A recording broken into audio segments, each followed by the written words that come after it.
Okay, so you've handed over a fantastic stack of sources today, all focused on physical performance, right? That's right. And specifically this idea of becoming bulletproof and finding ways to reset the body. Welcome to another deep dive. It's a great stack, yeah. Lots of different approaches, but as you dig into them, there's definitely a common thread Yeah, about optimizing physical function and resilience. absolutely. So, our mission, I guess, in this deep dive is to unpack three distinct systems that your sources delve into. We've got trauma releasing exercises, TRE. original strength training, Right. and the ATG program. You Mm, want to understand their core principles, maybe dig into some of the surprising details, and figure out how each one aims to help you move, feel, and, well, perform better. exactly. It's really about exploring these different pathways, these different ways to rebuild or restore the body's natural capabilities. All right, let's unpack the stack of sources then, see what these systems are all about. Let's start with the first one, trauma releasing exercises, or TRE. Okay, TRE. So according to your source, it's designed specifically to assist the body in releasing like deep muscular patterns of stress, tension, even trauma. Right. And the source credits Dr. David Berchelli as the creator, Hmm. explaining that the system is based on this fundamental idea, which is apparently backed by research, that stress, tension, trauma, they aren't purely psychological. No, exactly. They manifest physically Yeah. in the body's tissues, the nervous system. So the body literally holds on to this stuff. That's the core insight, yeah. Huh. And the key mechanism TRE uses to address this is, well, activating a natural spontaneous reflex, shaking or vibrating. Shaking. Huh. That might sound a bit counterintuitive to some people. What does activating this specific kind of shaking actually, do? Well, the sources explain that this neurogenic tremor, that's the technical term for this natural shaking or vibrating, Okay. serves to release chronic muscular tension. Think Okay. of it as the body's own, like, built-in way Mm. to discharge stored energy from stressful or traumatic events. Uh, And crucially, alongside releasing that physical tension, this process helps to calm down the nervous system. So it's a physiological process then, Yeah. leads to both physical release and nervous system regulation. Exactly. The source notes that the reported subjective experience is that these vibrations generally feel pleasant, soothing even. Yeah, many people report feelings of peace and well-being afterward. That subjective experience seems like a key indicator, right? That the body's moving towards a more regulated state. Definitely. And one of the important points about TRE, the source highlights, is that it's designed as a self-help tool. Right, you mentioned that. Once you've learned the process, you can use TRE independently whenever you need it, as continuous support for your own health and wellness. So the gist is releasing that embodied stress and tension through a natural physical mechanism, calming the nervous system, restoring balance. That's TRE. That's the core idea. Okay, now let's shift gears. Let's talk about the second system in your stack, original strength training. Right. Original strength, or OS.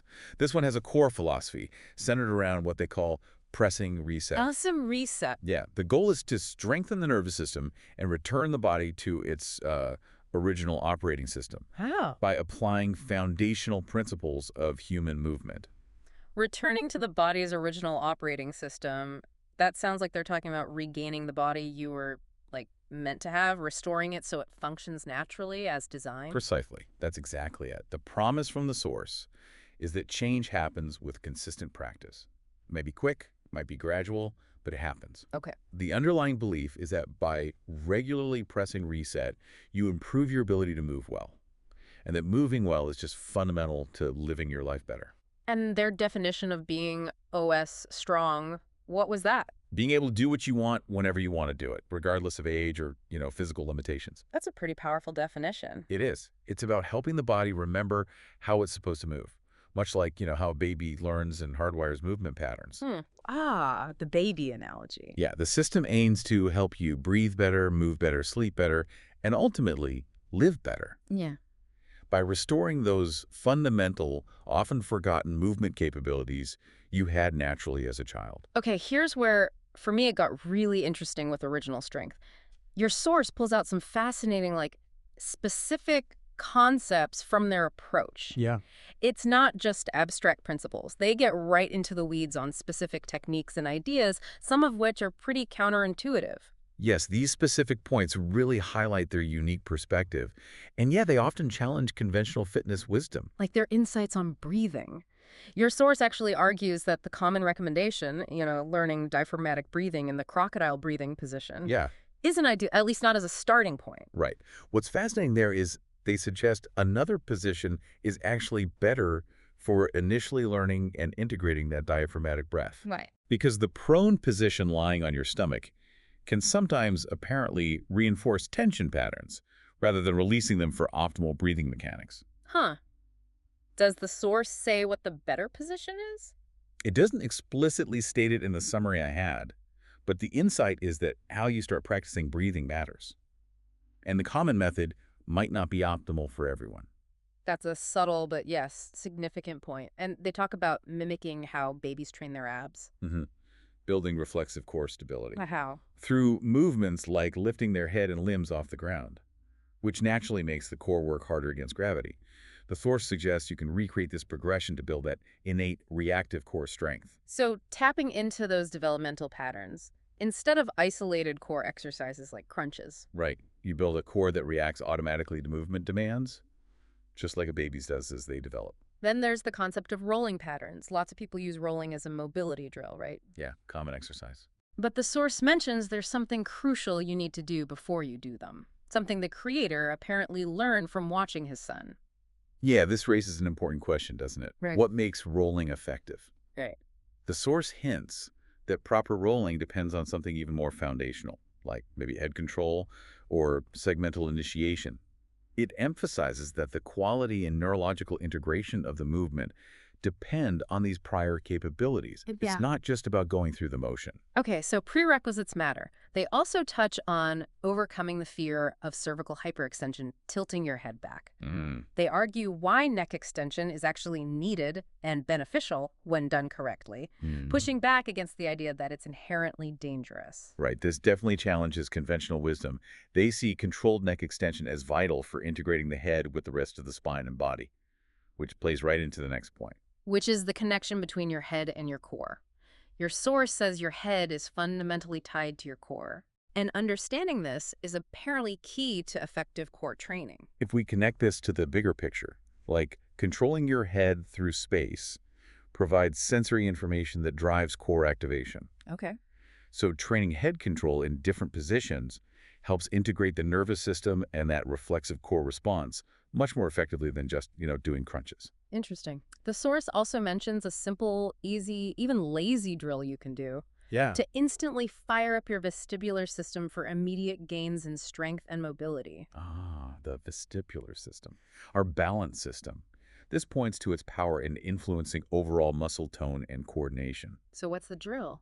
The source implies that by simply and gently stimulating this system, maybe with small controlled head movements or visual tracking, something really basic too, you can quickly improve your nervous system's readiness. Leading to temporary but noticeable improvements. Exactly. In how your body moves and feels. It's like a quick nervous system reset. They also highlight the importance of head control for effortlessly achieving a long, tall, stacked spine.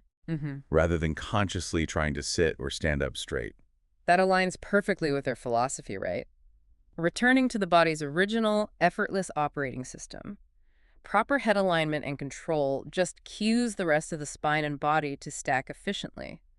It's a natural outcome of the developmental process, not something you force. Your sources detail 4 different crawling progressions too. Right. And they suggest focusing on the one your body needs right now, not necessarily the hardest one. Yeah, and there's apparently a simple assessment method mentioned in the source to figure out which crawl is best for you at this moment. So it's very individualized, Yeah. meeting the body where it is. Exactly. Crawling is seen not just as an exercise, but as this powerful way to integrate the body, build cross-lateral coordination, and strengthen the core and limbs reflexively. The assessment helps identify any neurological gaps. They also discuss how the best way to mobilize your feet and ankles often involves working from the hips. Integrated mobility again, respecting the kinetic chain. And how you can grease the groove, practice a movement pattern frequently for things like squats and pistols without actually doing the full movement. Yeah, it's about nervous system priming. Greasing the groove without the full movement might involve visualization or tension techniques, maybe partial ranges of motion, just keeping the pattern alive in the nervous system without creating fatigue. And there's mention of balance training while lying down is the best place to start. Starting fundamentally. The importance of contralateral movements, opposite arm and leg, moving together for coordination, posture, balance. Gracial. And even what they call the 2 best resets for instant relaxation and range of motion improvement. Yeah, these examples really underscore their philosophy of starting with the most fundamental, often overlooked aspects. The 2 best resets, according to the source, likely involve specific techniques to quickly downregulate the nervous system and release tension. Maybe targeted breathing or very gentle movements, offering immediate noticeable change. They also state pretty clearly why isolated joint mobility work is often seen as a bad idea in their system, Right. and why some integrated mobility approaches can actually be a waste of time. And they mention this concept of loaded mobility work without doing it, which they call a Zen koan. Yeah, that's what stands out there is their stance against fragmented or inefficient approaches. They believe true, resilient mobility comes from integrated strength and nervous system control within functional movement patterns, not just stretching joints in isolation. And the Zen koan, loaded mobility without doing it. Calling it that is their way of saying it's a concept that seems paradoxical. Right. How can you get the benefit of loaded movement without the load? Exactly. The source implies it involves tapping into reflexive strength and stability patterns that mimic loaded conditions, maybe through specific body weight or resistance band techniques that integrate the nervous system without needing heavy external weight. Fascinating. Right. Okay, moving into another specific area within OS, your source talks about towing. Towing, yeah. Their term for load and crawling. Right. And they argue it's arguably the best way to load crawling. Yes, because unlike, say, wearing a weight vest, it loads the spine axially. Axially, meaning the force goes down the spine like gravity does when you're standing or walking. Exactly. And that, according to the source, speeds up that reflexive reclamation process we mentioned earlier, helping the body relearn and strengthen those foundational patterns more quickly. Okay, that makes sense. And because of that axial loading benefit, they specifically don't recommend crawling with weight on the body, like in a weight vest. Why is that a problem, according to them? The source says the load distribution with a vest on your back creates a different kind of force. It causes shearing on the vertebrae. Shearing, like forces pushing across them. Right, rather than beneficial compression down the spine. This means it could be potentially harmful to your spine, maybe other joints like shoulders and wrists over time. That's a significant distinction, based purely on the type of load and where it is. So what do they recommend for towing? 2 primary implements, a chain and a sled.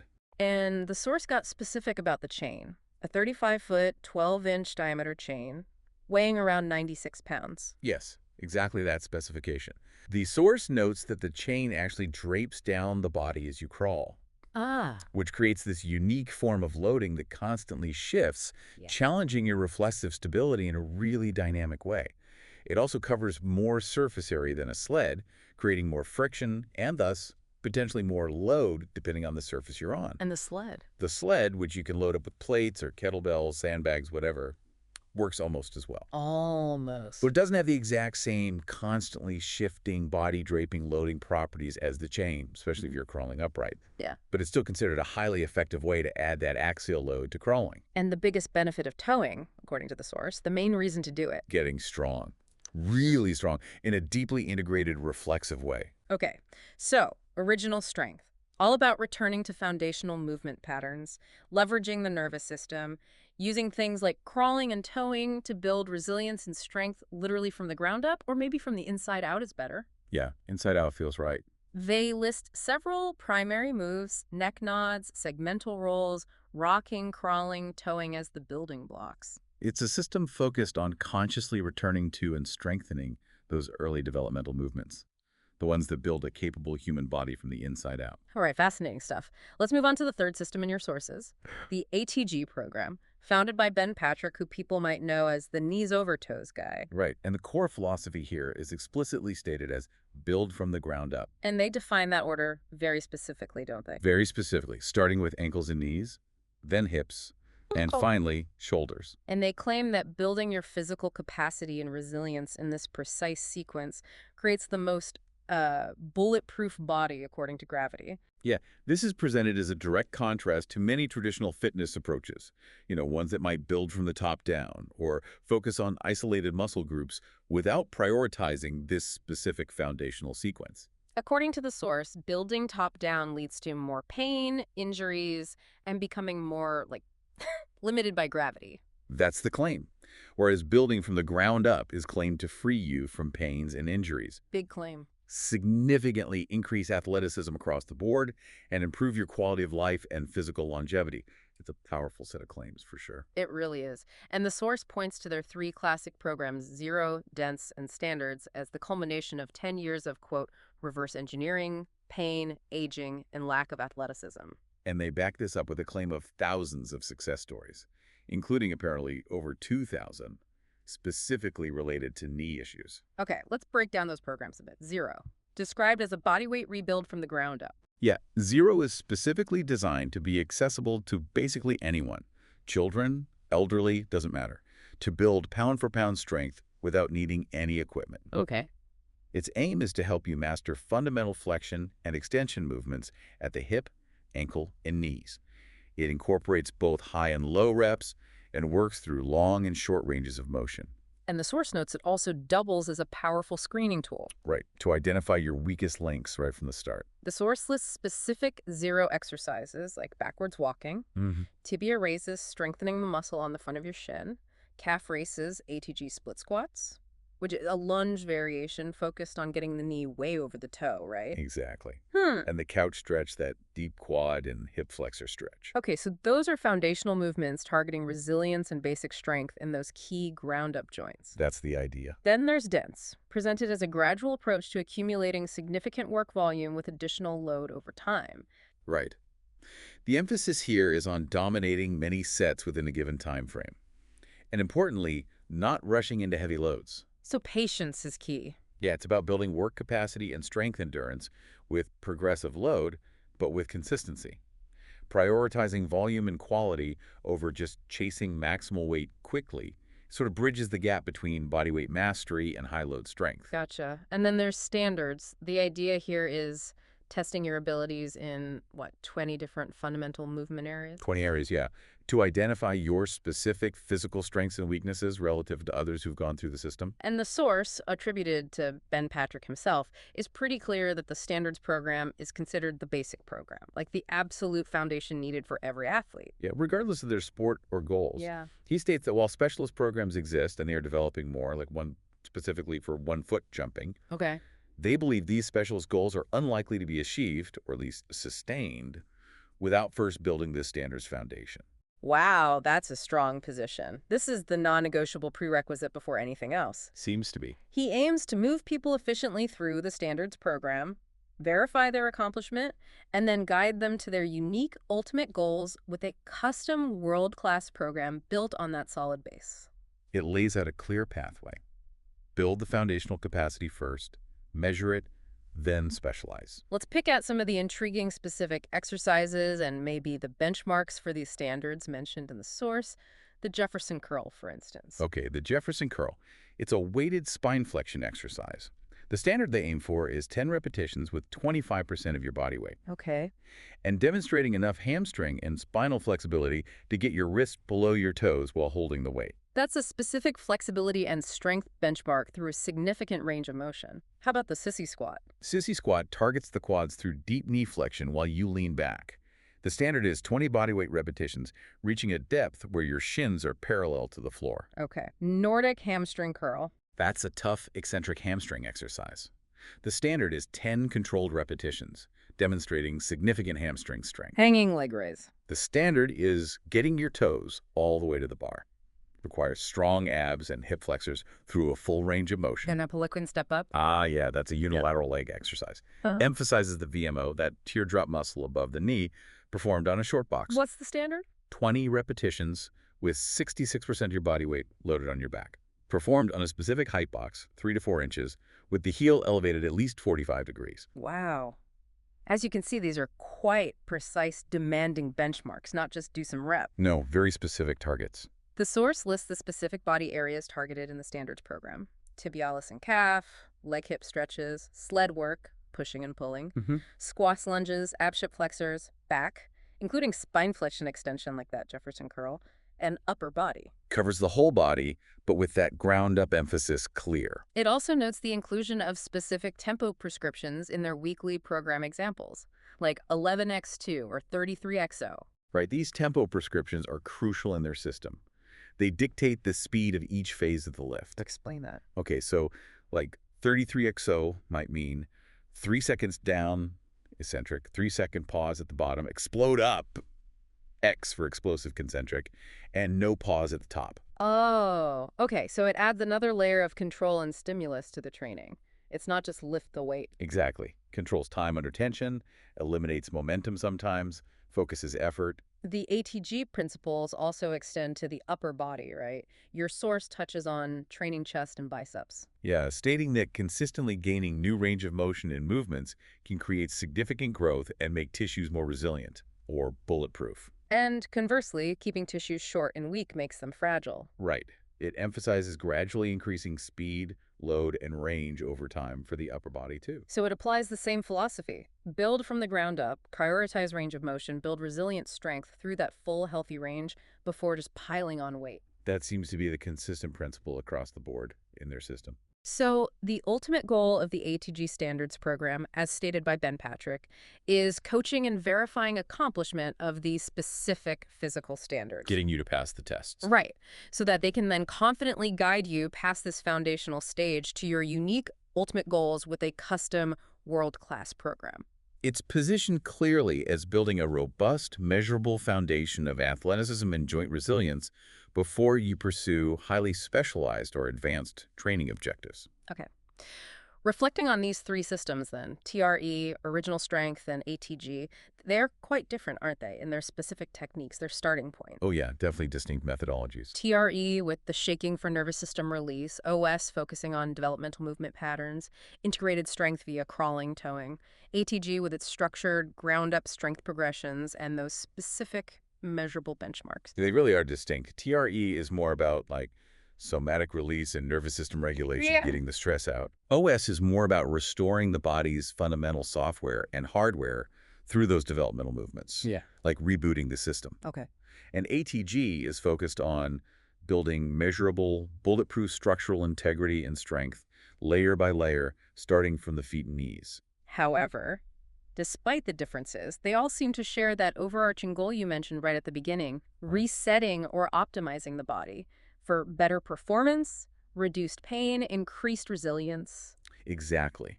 They just approach this goal through different pathways. One targets the nervous system and embodied stress directly. Like TRE. Another targets the fundamental hardware and early movement software, like OS. Right, the foundational patterns. And the third focuses on building that measurable structural integrity and functional range from the ground up, like ATG. But all aiming for that more resilient, capable body, free from common limitations. That seems to be the common destination, yeah. Yeah. Different routes, same goal. Fascinating stuff, looking at these distinct approaches side by side.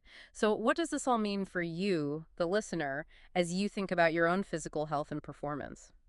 Well, I think it means there are multiple lenses, right? Multiple ways to view physical well-being and performance. These systems offer different methodologies for tackling common problems, like pain or movement limitations, Yeah. and for building a more capable body that goes beyond just traditional strength or cardio training. It's not just about the gym numbers or the race time, maybe. It's about the underlying function, the resilience of your joints, the state of your nervous system, restoring those innate capacities. It's precisely. They each highlight different, sometimes overlooked, fundamental aspects of physical readiness, and they offer structured ways to address them. Okay, so final thought then. Given these diverse approaches to resetting and strengthening the body, whether it's from within through nervous system release, by returning to developmental fundamentals, or by building structural capacity from the ground up, what hidden fundamental aspects of our physical health might we commonly overlook in our usual pursuit of fitness or performance? What seemingly small or basic reset in one of these areas, nervous system, foundational movement, ground-up joint integrity, could potentially have the biggest, most surprising impact on our overall well-being?